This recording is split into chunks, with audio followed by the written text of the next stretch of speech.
guys, welcome to another episode of our live season. So, in this episode, we're gonna be talking about something that's very close to my heart. It's something that I've been working on for the past few months, I think last year to this year, and it's something that I keep talking about. So, it's being alone but not lonely. So, I think what I want to talk about in this episode is more about how to fill your own cup first.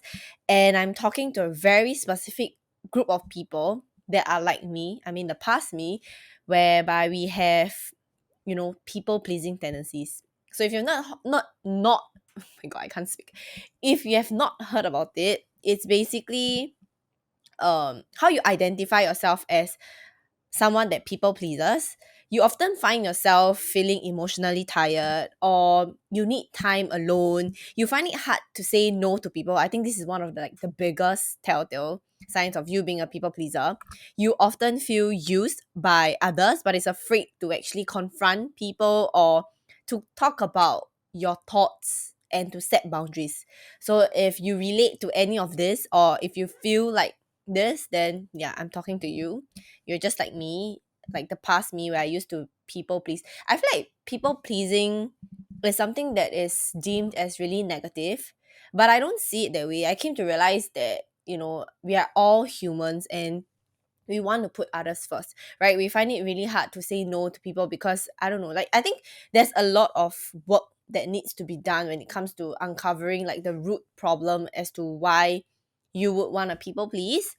There's no good and bad. It's just, to understand yourself and to realize why you've been acting like a certain way or why you find it hard to say no to people. And what I tend to find is that when I was working through this myself, I find that it's a lot on like the childhood experiences that I have. Whenever I say no to people, or I just find it really hard to say no to people for whatever reason it is. So I feel like for you, it might be the same as well. So today we're just gonna be uncovering this topic and talking about, how I actually went on a journey of being alone but not lonely. Because if you know me, and I mentioned about this I think in the previous few episodes where it's very hard for me to be alone. I used to be so afraid of being alone because I feel like when I'm seen alone, like having a meal alone or just outside alone, I feel like I don't know, I feel like I get judged in a sense, or like I just when I see people being alone, I would feel that, it's so sad that they don't have like friends or like yeah, I would pity them. So because I would pity people, I think I tend to think that people would pity me as well. Right? I think it's more of like an ego thing and yeah, just all that self judgments like issues. So I would say that I used to be like that.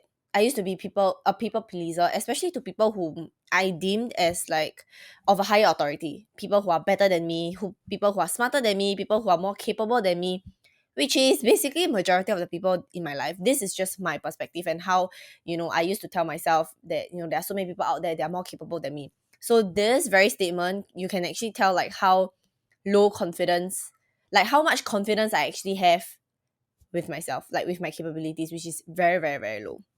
I don't have much confidence because I always tend to seek validation from whoever that I'm with, whether it's in a relationship or whether it's in work, which I realize like drain me out a lot. And if you're like that as well, you seek validation from like people or from people outside of yourself, anyone else other than yourself, you realize that you get drained real fast. So I can totally relate to you if you feel like that. I won't be telling you things like, oh, set your boundaries, just tell people off like straight in the face, because I know that shit don't work. Especially like if you can, you have done that, right? You have done that long ago. It's not about I feel like it's not that we don't know what to do. It's more of like we don't know how to go about doing it in a way that feels good and safe in our body. And we don't want to come across as, rude, or we don't want to come across in a wrong way whereby we will get misunderstood. So here's my story. Be it at work or be it in relationship, I would always place others' needs first.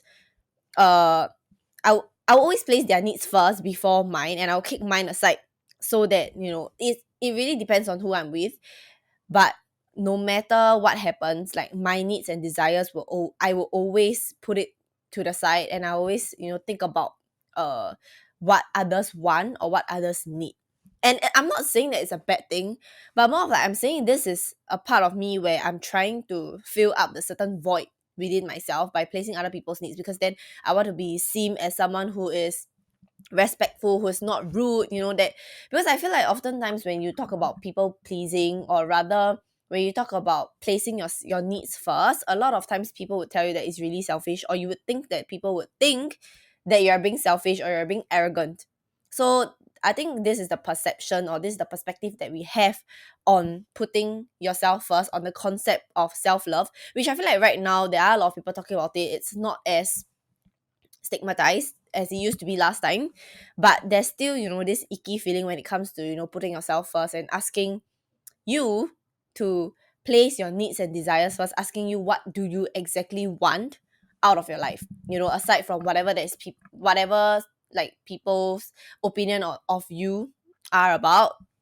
I would say that um one of the few things that I notice for myself is that I constantly need validation. Like I mentioned, I constantly need validation from others. I need to be surrounded by people, and I cannot be alone because I'm constantly seeking something outside of myself, whether or not it's validation, whether or not it's approval, whether or not it's permission to be myself. So it's really bad, like really, really bad. If you are like this now, I totally understand how, it may seem that you may think that it's disrespectful, or you may think that, by prioritizing your emotions and yourself first and your needs before others, you are being really selfish. And I get that. I totally get that. But to some, prioritizing themselves comes easily. And, they are often judged as someone who's self centered and arrogant, right? But I want you to know that these two are very, very different type of people. So someone who is self centered and who is arrogant, right, does not care how others feel or think of them. They always feel like they're better than the rest. But for people who actually value uh themselves and prioritize their needs first, they set boundaries and they're very upfront about it, but in a very respectful way. Okay, so if you're worried that you'll come across as someone that is self-centered or arrogant, I can assure you that you are not at all. In fact, if you're worried about this, it shows that you actually care about how others feels. So to extent that you're just a little too much, you care a little too much, that you neglect yourself. Okay, so like anything else, the first step I would say is to identify that this is something that you're ready to work through. Because if you're not ready, and which is okay, it's okay that you're not ready.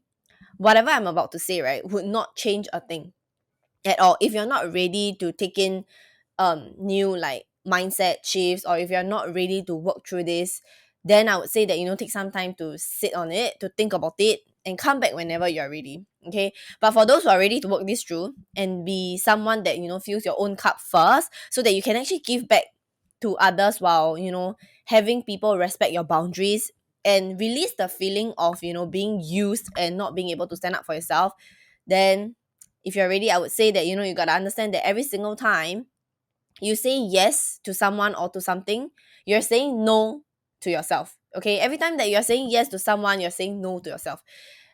In this context, it's more about, whenever someone asks you to do certain things, or whenever someone requests certain things from you, and you are not really inclined to give or to do certain things, but you end up saying yes, then I would say this is when you're saying no to yourself. You're saying no to your needs, you're saying no to your self-respect, you're saying no to whatever it is that you desire. Okay, so every time you choose to do something for others, even when you don't feel like it, forcing yourself, like I mentioned, you're subconsciously telling yourself that you're not as important, your feelings are not validated, and you're not your highest priority. Okay, and that has to go, that has to change now. So this is not like a one-off healing process. It's a journey where you constantly reflect on, your people pleasing tendencies, to love yourself and care for yourself first. Because like I mentioned a lot of times, like healing is a journey. Working on yourself is a long journey. It's not a one-off thing. It's not like, when you work on yourself today or for a few months, then you don't have to work on yourself anymore. It's not like that. Because in life, a lot of things comes up like impromptu, or as you grow, you learn a lot more lessons, and there's a lot of more things that you need to work through.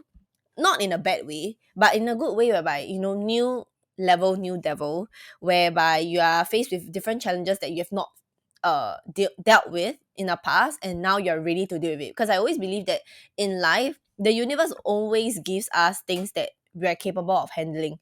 So if you're faced, a certain situations where you felt like it was too much to handle, then how I would look at it is a way whereby, you're ready to up level. That is that situation that you needed for you to actually level up, for you to actually learn certain lessons to help you move on with life, to enter the next phase of your life. Okay, so healing is a long, long, long ass journey, and it's an ongoing journey, but it's definitely one that is worth it. Okay, I can tell you that because I'm still on my journey. But looking back, all the healing journey that I did was so, so, so worth it. And I am who I am today. I have the mindset that I have today because of whatever that happened. So what I found really helpful, right, is to actually start spending more time with yourself.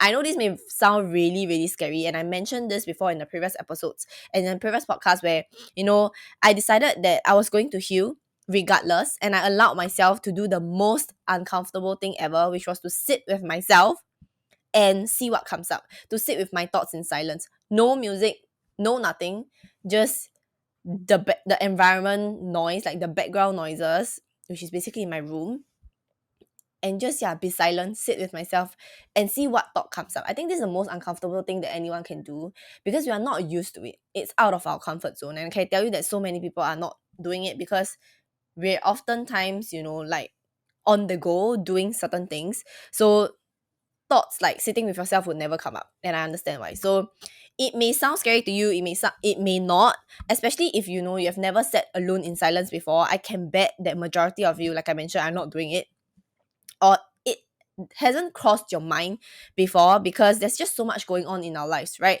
That we don't have time, right?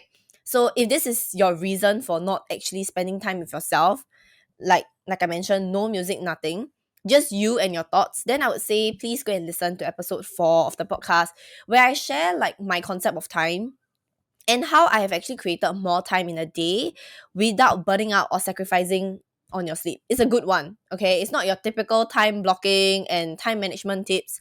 We go deep into the roots of the problem. So go and give it a listen if you haven't. So back to the topic, the more uncomfortable you feel with this idea of sitting alone with your thoughts, right? The more you actually need it, the more you should give it a go. Because it means that if you're so uncomfortable with this idea, it means that you're not doing it enough. It means that it's something new that, your soul actually craves for it. Your inner child is screaming for you to be alone with her or him and just spend time so that they can tell you, what is it that you actually really need to work on. I know this sounds a little bit like much for some if you're not into the whole manifestation and the whole like self-help, self-development journey, like you're not in it. But I would say that basically how I like to see inner child is just someone that is a younger version of me, someone that has gone through a lot of trauma. And trauma, when I say trauma, it doesn't have to be like the biggest thing, like of people passing on or just abusive environment and stuff like that. It doesn't have to be like that. Trauma, it can be small little things that adds up that forms your subconscious mind. So this is what I call trauma. Small or big, I would just label it as trauma. Okay. So because as someone who used to be a people pleaser, right, I find it hard to say no and set boundaries or even voice out like my honest feelings. Basically someone who does not value herself enough to prioritize her own needs and own her truth. So sitting alone, right, was actually like the last thing I would do. But who knew that it was going to be something that is so impactful for me and something that I feel like I really needed and was the life changer for me. So try out, let me know how it goes, okay? So seriously, it works better than, your typical idea of starting small and, sit down with someone who doesn't respect your boundaries and tell them about your boundaries and lay it out and having that fear of them pushing it further and having this confrontational like conversation. Because if you're like me, I know that this shit don't work for me at all and it probably don't work for some of you too. So by now, you should know that I'm only sharing what works for me and what I've actually tried. No hate to people who are giving those advice of, going up to people or that disrespect you and confront them. Because if you're not a confrontational person, just like me, you'll find it super, super, super uncomfortable and it's not something that you want to do. And that's fine. Okay. So it doesn't work for me. So I'm just giving you, alternatives to these advisors if those advisors don't vibe well with you. and what I've actually found really helpful for myself. So, spending quality time alone with yourself will eventually help you to learn the art of being alone, but never lonely, and understand the true meaning of actually valuing yourself first, putting yourself first, enjoying your own company. And you no longer need anyone to justify your emotions, to justify your thoughts, to tell you what is right or wrong, because you feel strongly about a certain way and you know that your feelings are validated, your thoughts are justified, and that's enough by you.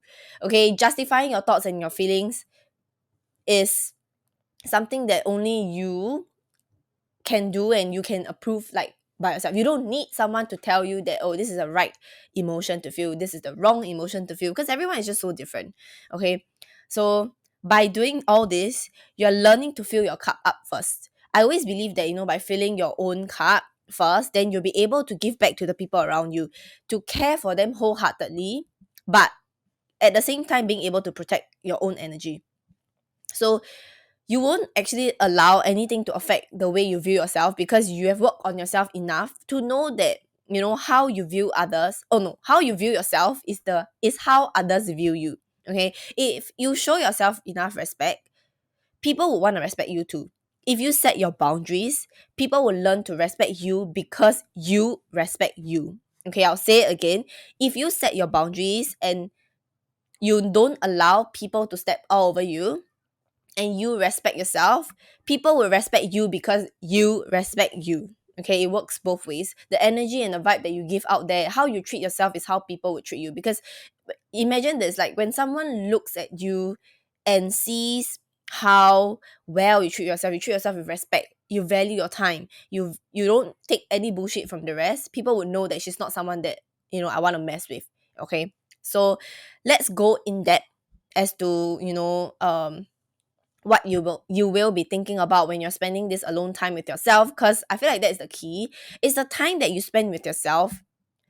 What you think about during this timing, emphasize on, no, if let's just say you're emphasizing on how incapable you are, and how, you're not good enough as compared to someone else's, then it defeats the whole purpose of you spending the alone time. Okay, so how you do this is to take 5 minutes every single day, be in a space that is private and is comfortable for you. I like to do it in my bedroom, like right now, like this setup here, because I find that this most it's my own space. Like this whole room is just filled with my own vibe and energy, and I feel really comfortable in wherever that is for you. It may be your bedroom, it may be somewhere else, like your own private space. I would say that the most important part is for you to feel comfortable in where you are at, to feel comfortable enough to be vulnerable. Okay, because I can tell you that there are going to be a lot of emotions that will be coming up, a lot of thoughts that will be coming up, that you need to grieve past. Okay, so yeah, do it in a place that you're comfortable with. So I would choose a time whereby, if let's just say I have to do it at home, right, I would choose a time whereby no one is at home. And if let's just say you have someone that is constantly at home, I would let them know, to give me just 5 minutes of a time being alone.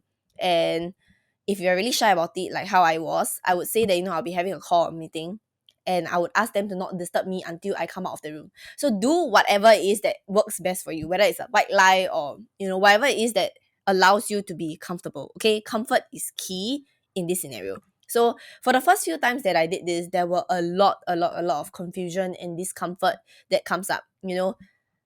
I know for many it will be the same as well, because it's the first time that you're doing this. Your body naturally would reject to this idea of sitting in silence. Okay, sit through it. Trust me, it's really worth it. Don't give up right away, because I feel like this is when it's the key. If you persist and you continue to sit in this silence and sit in this discomfort, you would actually reveal the roots of the problem. You will allow your inner child, your inner self to actually come up and let you know the main issue or the main problem as to why you would have all these people pleasing tendencies, or like why would you feel a need to put others' needs first. So trust me, sit through it. It's gonna be very, very uncomfortable. It's a long journey, and the duration of this really varies for everybody, but I would say that it's really worth it. So yeah, just sit through it. Don't give up right away. Okay, so it's okay even if you just sit there and you start getting distracted on, what's on your face, what's on your hair, etc. I want you to start being comfortable with being around yourself, just you alone. So this is the whole purpose of it. Okay, you may get distracted at the first few minutes, or even like the first few times that you're doing this. Just flow with it. Okay, just flow with it. So repeat this for a few times. You build up the days that you'll be doing this. So let's just say you start like 1 to 2 days a week, then you increase to 3 to 4 days the second week, and so forth. So once you complete a week, right, increase the duration for 5 to 10 minutes. This is just a guide. I wouldn't recommend to actually set an alarm for this or a timer for this, because you are not here to clock time. Okay, you're not here to clock the hours. Take however long you need to start building up the comfort of being alone. Tap into your intuition. If you're done at 3 minutes, then 3 minutes, 3 minutes it is. Don't go more than that. Don't go less than that. You'll know when you're ready. Okay. Consistency and discipline is key in this case. Okay. So eventually you actually enter a phase where you start beating yourself up for not standing up for yourself. You feel bad for not putting your needs first, for allowing others to dictate how you feel about yourself. um you will feel helpless because there's nothing that you can do or nothing that you have done for yourself. I would say that you start entering this loop of self-pity and agony. Let it happen. Let yourself do that. I know this may sound insane, this may sound crazy. There are a lot of people or coaches that are telling you to not do it, to not sit there and allow yourself to spiral into this negativity and this loop of self-pity. But trust me, after doing everything and after trying everything out, I realized that this was the best way, and this was actually how I healed. I stopped for the longest period of time. I've always been avoiding how I feel. I've always been avoiding. I have this avoidance like mentality of, I can't sit with myself. I don't want to know what I'm thinking. I don't want to know the deepest roots of my problem, because then it means I have to deal with it. But when I decide to just let go and to allow myself to feel all these emotions, is when things switch. Like everything just like changes 180. Okay. Why? Because the more you resist these emotions, the more you resist looking at, the deeper issues, you will actually go further away from the truth, further away from the roots of the problem. Because like I mentioned, you're just avoiding it. Okay. So this part of you have to die. So grieve her, like grieve him, grieve her, grieve this part of you where you let go of all, you release all these emotions and you let go of it. Face her for the first time, face this version of you for the first time and also the last time. I like to think of, this person, this inner child, as a 16-year-old me. Hold space for her, to tell her, to allow her to tell you how she really feels and why she feel this way. Because trust me, as time pass, as you are sitting alone in the room, you would start finding like yourself thinking about certain things, whether or not it may start off as just whatever that happens on in that day, or whatever that happened in the morning, and then what how you feel and stuff like that, to a point whereby you start digging deeper and think about, why would I be like that, why would I feel like that, why would I allow someone to treat me this certain way. So that's when you hit the jackpot. That's when you start opening up, this portal of allowing yourself to figure out, how you want to move on from there. Okay. So it may take up to weeks, it may take up to months, but all I ask for you is to be consistent, even on days that you don't feel like it, even on days that you feel so tired that you don't want to sit there and just be in silence. I would say that persist, continue to do it even on days that you don't like it, because it's like going to the gym, right? You dread going to it at first, and then as you persist, you realize that it's not so bad after all, right? You, without knowing, you actually start falling in love with the satisfaction from it. So like for myself, I started falling in love with the satisfaction of being able to be alone and to think about what comes up. It becomes like a game to me. I'll be like, okay, so what am I working on today? Like what's coming up today? What would I need to know today? What am I working on? Like it allows me to go in with this excitement of like, okay, I'm moving forward in life. I'm doing something that allows me to change my mind like every single day. It allows, I feel like I'm improving, I'm getting somewhere, at least I'm doing something to heal myself, instead of just letting my thoughts run wild and not thinking about it, or not catching all the thoughts that are like building up, that's leading me to this like really negative mindset. So I would say, warning, there will be a lot of emotions that that comes up that you never thought about it before, or things that you thought was done, you've gone through the healing phase and stuff like that. Lessons you thought you have learned, they will all come up. And when that happens, it is the perfect time to dissect each and every single one of them. I know all these may sound a lot of work, but honestly, when you're in the flow, you don't even feel it at all. You will start just working through it yourself. Like what I found for myself is that when things come up, or when I start to catch certain thoughts that I've been thinking for the past few years, or certain emotions that I've been feeling for the past few years, I work through it. I tend to coach myself on it because of all the books that I've read. So I feel like the first important step, right, is to actually pick up a book to read, whether or not it's audiobook or whether or not it's physical book, however you want it, an ebook. Just absorb knowledge so that you can actually expand your mind. Because when you expand your mind and allow yourself to know, like, the different possibilities or the different perspective of life, you take on others' perspective. Even for like this podcast as well, as you're listening to this, you may learn a thing or two. You may find certain things interesting. I'm not saying that you need to take on every single thing that I'm talking about, because this is my journey. It may work for me but not work for you. But I would say that spark that little interest and be like, oh, that's interesting, like, be curious and try to dig deeper as to let me try this and see whether it works for me, let me try that and see whether it works for me. And then you will kind of find your own way, and eventually you'll find the sweet spot as to allowing your mind to expand and be open to a lot of different teachings in life, and just be in the flow, allow you to really be in the flow. Okay, so let me give you an example. One of the things that came up to me was that I wasn't feeling supported by my partner back then. And I had the mindset of, oh, it's his fault. Like, why can't he show me support? Why does he have to put me down in this way? Why can't he understand? Why is he not interested in the things that I'm interested in? Because when I'm someone who really loves to talk about the things that I've learned, whether it's from a book or from a podcast that I listen to, I love to share. That's why this podcast. So I felt resentful when he wasn't interested in it. Okay, so I caught myself thinking this way time and time again. And the first question that I asked myself was, why would I feel this way? Like, what did he do or not do that made me feel so unsupported? So I start to dig deeper into like the issue, right? So I would go on and say that he's always like so disinterested when I talk about the books that I've read or the things that I like. And then I would go and ask myself, like, it's like a debate with myself, why would he not support you? Like, what does he have to gain from not supporting you? So that's when I had silence in my mind.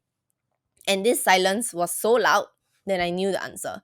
I knew the answer was nothing. Like, he has nothing to gain out of not supporting me. And I only felt that because I think, like, I wasn't worthy enough to be supported. So the main issue of all of this resentment was because I felt like I wasn't worthy enough to be supported. I wasn't worthy or capable enough that someone wants to support me. So this was like the limiting belief that I actually have. So knowing that, it allows me to look at this in a deeper issue and be able to work through it.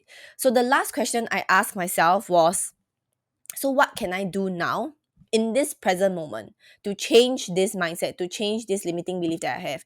So in this case, what can I do now in this present moment to start feeling worthy enough of support, of people's support, to start welcoming people's support? So the answer was clear, to actually start supporting myself first, be my biggest supporter. And that means I don't need someone else to tell me, that they are interested in what I'm interested in. I can support myself, and I can support the interest that I have. I fully embody whatever interest that I have, and be able to tell myself that, you know what, it's okay. I enjoy this, and this is me, and I am my biggest supporter. Okay. So sometimes it takes a little bit more probing than other times, but you get the idea, right? It's to keep going until you are at a loss of words, like you don't know what else to say, and until you have this aha moment whereby you have instant clarity and of release and relief. Okay, so do this long enough and you start realizing that you can do it anywhere and anytime in an instant. You are more aware of your thoughts, and you can catch negative thoughts and self-depreciating thoughts when it pops up, and you know how to handle it.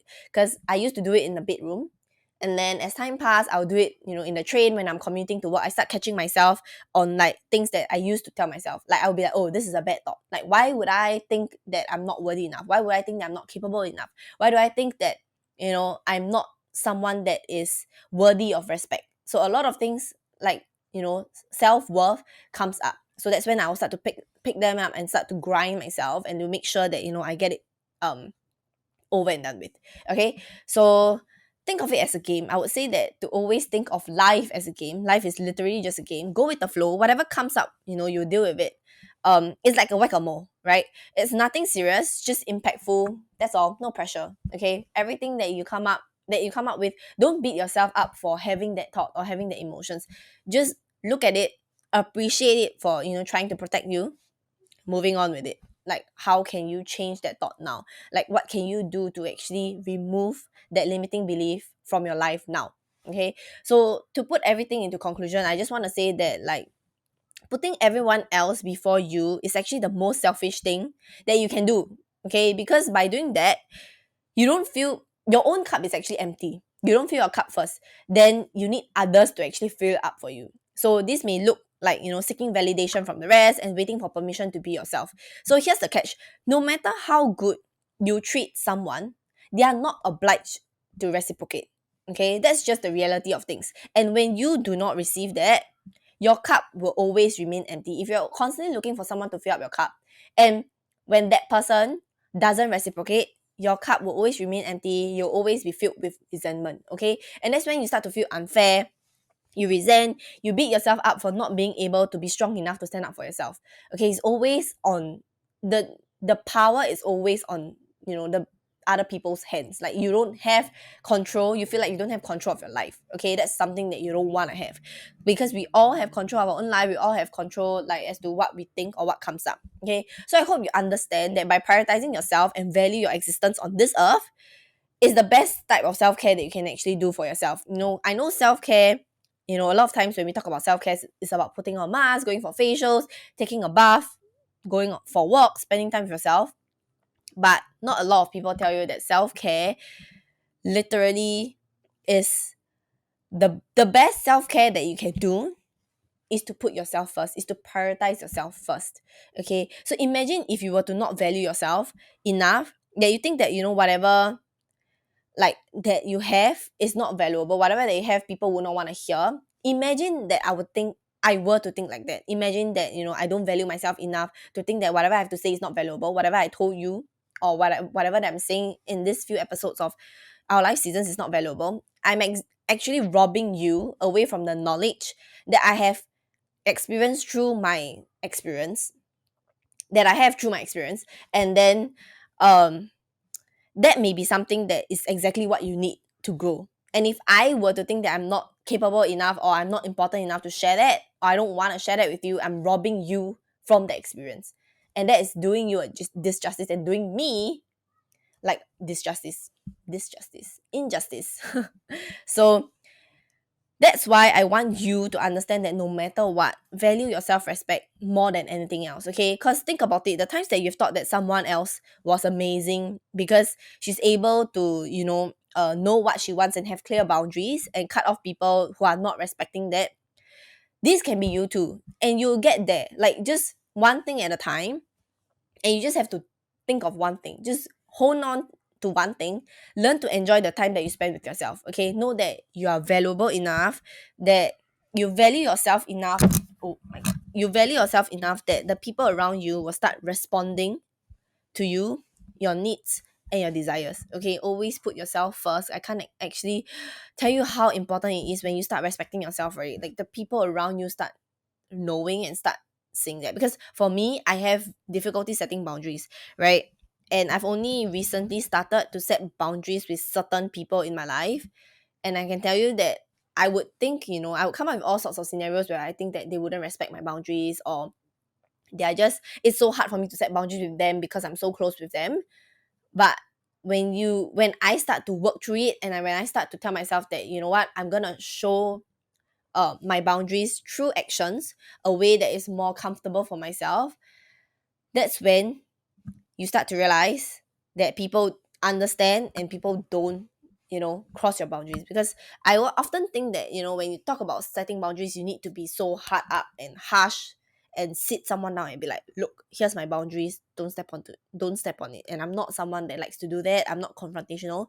So a very good example is that, when I have this self-care routine of, keeping it like morning meditation, where I don't like to be disturbed. I don't like to, turn on my phone and start seeing notifications and stuff like that. So my mom is someone that she's really like, she's a morning person and I'm not, right? So during the weekends when we're both home, when I like to start my morning with my morning routine, she would come in and she would just like want to like update me on like her weekends, our weekdays and stuff like that, which I totally understand and I get it, and I would love to hear it, but I need that time for myself to have a good start.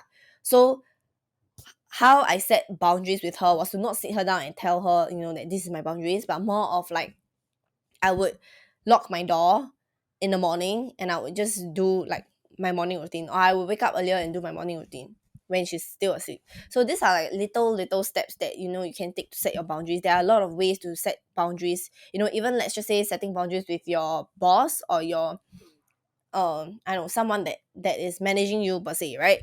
Like, if you value work life balance, setting boundaries with them can be like not answering your call after 6 or 6:30, whatever time that you end. Sooner or later they will understand that, oh, she's not someone that, you can contact after that. If they want to contact you, they can contact you within this period of time. So they would know and they will respect it. For people who don't respect your boundaries, just cut them off in a nice way, whereby you don't create drama. Just tell them that, look, you've, like, step onto my boundaries and I'm not happy about it. So either work it through, or what you can do is you can silently distance yourself away from them if you're not confrontational. Okay. So this is just some of the ways that, start setting boundaries and start respecting yourself enough to know that, you are of value. That when you start valuing yourself, people will start valuing you too. Okay.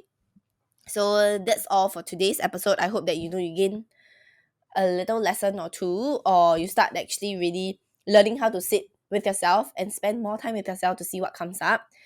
So I'll see you in the next episode next week. Bye.